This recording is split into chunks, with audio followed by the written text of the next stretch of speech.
저는 그게 당연한 줄 알았습니다.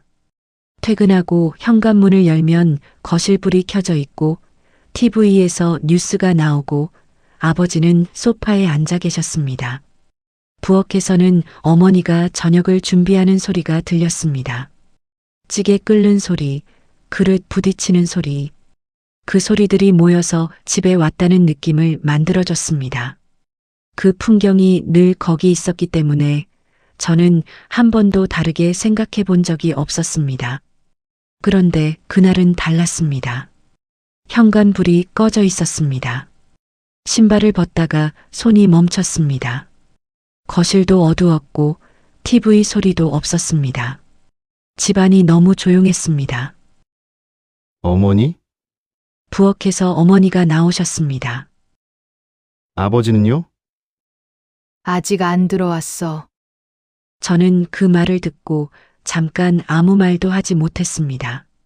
소파가 비어 있었습니다. 당연히 있어야 할 게 없을 때 눈이 그걸 한 번 더 확인하는 것처럼 저는 거실을 다시 한번 바라봤습니다. 아버지가 안 계셨습니다. 시계를 봤습니다. 저녁 6시가 넘어 있었습니다. 평소라면 이미 집에 계실 시간이었습니다. 아버지는 퇴직하신 이후로 저녁에 집을 비우시는 일이 거의 없었습니다. 적어도 제가 기억하기로는 그랬습니다. 어디 가셨어요? 어머니가 짧게 말씀하셨습니다. 그냥 나가신 것 같아. 저는 휴대폰을 꺼냈습니다. 신호가 몇 번 갔습니다. 아버지가 받으셨습니다. 아버지, 어디세요? 금방 들어간다. 어디 계신 거예요? 그냥 전화가 끊겼습니다. 저는 화면이 꺼진 휴대폰을 내려다봤습니다. 아무 말 없이 끊기는 전화. 화가 난 건 아니었습니다. 그냥 이상했습니다. 그리고 생각해보니 처음이 아닌 것 같았습니다. 최근에도 몇 번 그런 날이 있었습니다. 그때는 그냥 넘겼습니다. 어쩌다 그러시겠지 하고 그게 한두 번이 아니었다는 걸 그날에서야 알았습니다. 그 생각이 조금 불편하게 남았습니다. 얼마 지나지 않아 현관문이 열렸습니다. 아버지가 들어오셨습니다. 표정은 평소랑 다르지 않았습니다. 저는 바로 물었습니다. 어디 다녀오셨어요? 잠깐 나갔다. 어디요? 그냥 저는 말했습니다. 나가실 거면 말은 하고 나가셔야죠. 아버지가 고개를 들었습니다. 그 정도도 못하냐. 짧고 단호한 말이었습니다. 저는 바로 대답하지 못했습니다. 그래도 멈추지 않았습니다. 요즘 계속 그러세요. 말 안 하고 나가시는 거요? 어머니가 옆에서 조용히 말씀하셨습니다. 그만해라. 하지만 저는 이어갔습니다. 어디 가시는지도 모르고, 언제 들어오시는지도 모르고, 아버지가 저를 보셨습니다. 매번 말하고 나가야 하냐. 저는 그 말에 막혀서 아무것도 하지 못했습니다. 반박하려 했는데 말이 정리되지 않았습니다. 그리고 아버지가 다음에 하신 말씀이 제가 예상하지 못한 방향이었습니다. 아버지가 잠깐 시선을 거실 쪽으로 돌리셨습니다. 그러다가 말씀하셨습니다. 집에만 있으니까 답답해서. 저는 아무 말도 하지 못했습니다. 어디 가셨는지, 왜 말씀 안 하셨는지, 저는 그게 궁금했습니다. 그런데 아버지가 꺼내신 건 그게 아니었습니다. 어디 가셨다는 것보다 왜 나가셔야 했는지, 그게 먼저였습니다. 아버지는 더 말씀하지 않으셨습니다. 거실로 들어가 소파에 앉으셨습니다. TV를 켜셨습니다. 뉴스가 나왔습니다. 저는 현관 쪽에 서서 그 뒷모습을 바라봤습니다. 집에만 있으니까 답답해서. 그 말이 생각보다 오래 남았습니다. 아버지가 어디로 가시는지 저는 알지 못했습니다. 한 번도 따라가 본 적이 없었고 여쭤본 적도 없었습니다. 다만 늦게 들어오신 날에는 옷에 바깥 공기 냄새가 묻어 있었습니다. 찬 공기 같기도 하고 풀 냄새 같기도 한 어디선가 한참을 앉아 계셨던 것처럼 그런 냄새였습니다. 가끔은 외투 소매 쪽에 뭔가 묻어 있기도 했습니다. 먼지 같기도 하고 나뭇잎이 스친 자국 같기도 한 그냥 지나치면 모를 정도였습니다. 저도 어쩌다 한번 눈에 들어온 거였습니다. 손이 차가울 때도 있었습니다. 식사 자리에서 아버지가 그릇을 드시는데 손이 좀 붉어 보였습니다. 밖에서 오래 계셨던 것 같았습니다. 저는 그냥 아무 말 하지 않았습니다. 아버지도 아무 말씀 안 하셨습니다. 그냥 저녁을 먹었습니다. 그런 날에는 아버지의 말수가 더 적었습니다. 밥을 드시면서도 별 말씀이 없으셨고 식사가 끝나면 바로 방으로 들어가셨습니다. TV를 켜지 않으시는 날도 있었습니다. 평소엔 뉴스를 끝까지 보시는 분인데 그냥 일찍 들어가 버리시는 날. 저는 그걸 보면서 뭔가 물어볼 타이밍을 찾았는데 끝내 묻지 못했습니다. 뭘 물어야 할지 몰랐습니다. 어디 가셨냐고 물을 수도 없었고 괜찮으시냐고 묻기엔 너무 막연했습니다. 그 두 말 사이 어딘가에 물어야 할 말이 있는 것 같은데 그게 뭔지 잡히지 않았습니다. 그래서 결국 아무것도 묻지 않았습니다. 그냥 그 냄새만, 그 손만 기억에 남았습니다. 그날 이후로 아버지는 가끔씩 저녁 시간에 나가셨습니다. 처음에는 드문 일이었습니다. 일주일에 한 번 있을까 말까 했습니다. 그런데 어느 순간부터 자연스러운 일이 됐습니다.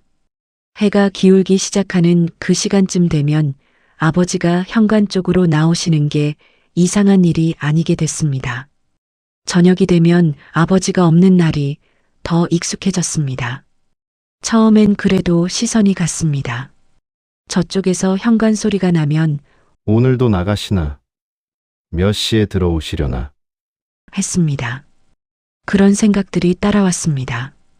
그러다가 어느 순간부터는 그 생각들도 잘 안 따라왔습니다. 그냥 나가셨구나. 하고 끝났습니다. 그게 언제부터였는지는 기억이 잘 안 납니다.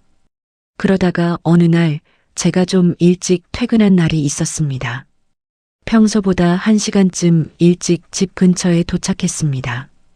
골목을 걸어오는데 저 앞에 익숙한 뒷모습이 보였습니다. 아버지였습니다. 동네 골목 끝에 있는 작은 공원 쪽으로 걸어가고 계셨습니다. 걸음이 느렸습니다. 빠르지도 않고 어딘가 서두르는 것도 아니었습니다. 그냥 걷고 계셨습니다. 두 손은 외투 주머니에 넣으신 채로 고개는 살짝 숙인 듯도 하고 앞을 보시는 것 같기도 했습니다. 한적한 골목길을 그냥 아무 목적지도 없는 것처럼 걸어가고 계셨습니다. 저는 그 자리에서 멈췄습니다. 불러야 하나, 따라가야 하나. 잠깐 망설였습니다. 그런데 어쩐지 그러면 안 될 것 같았습니다. 그 걸음을 방해하면 안 될 것 같은 느낌이 들었습니다. 저는 그냥 그 자리에 서서 바라봤습니다. 아버지는 멈추지 않으셨습니다. 공원 쪽 골목 모퉁이를 천천히 돌아 시야에서 사라지셨습니다. 뒷모습이 사라지고 나서도 저는 잠깐 그 자리에 있었습니다. 아버지가 사라진 방향을 보면서 그 골목이 갑자기 낯설어 보였습니다. 내가 매일 다니는 골목인데, 아버지도 매일 걸으시는 골목인데, 같은 동네인데 아버지는 저와 다른 시간에 다른 속도로 이 골목을 걷고 계셨습니다. 그 생각이 이상하게 마음에 걸렸습니다.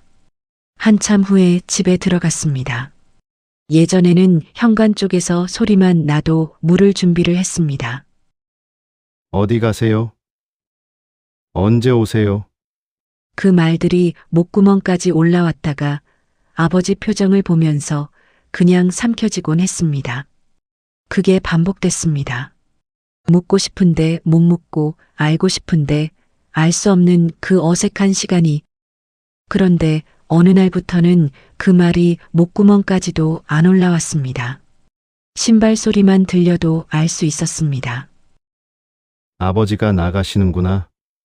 그 소리가 현관 쪽에서 들리면 저는 거실에서 한번 고개를 들었다가 다시 내렸습니다.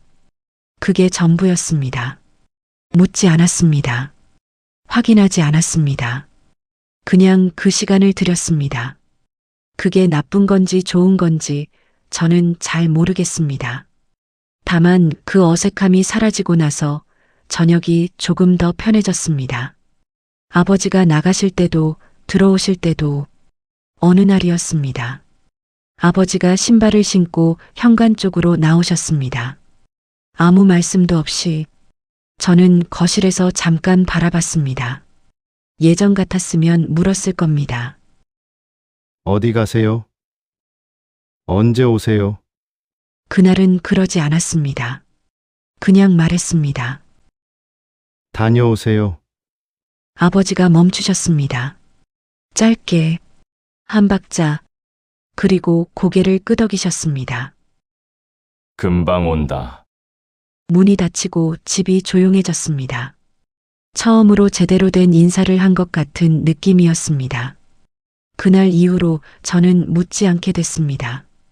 대신 그 한마디만 남았습니다. 다녀오세요. 아버지는 늘 비슷하게 대답하셨습니다. 그래, 혹은 금방 온다. 그게 전부였습니다.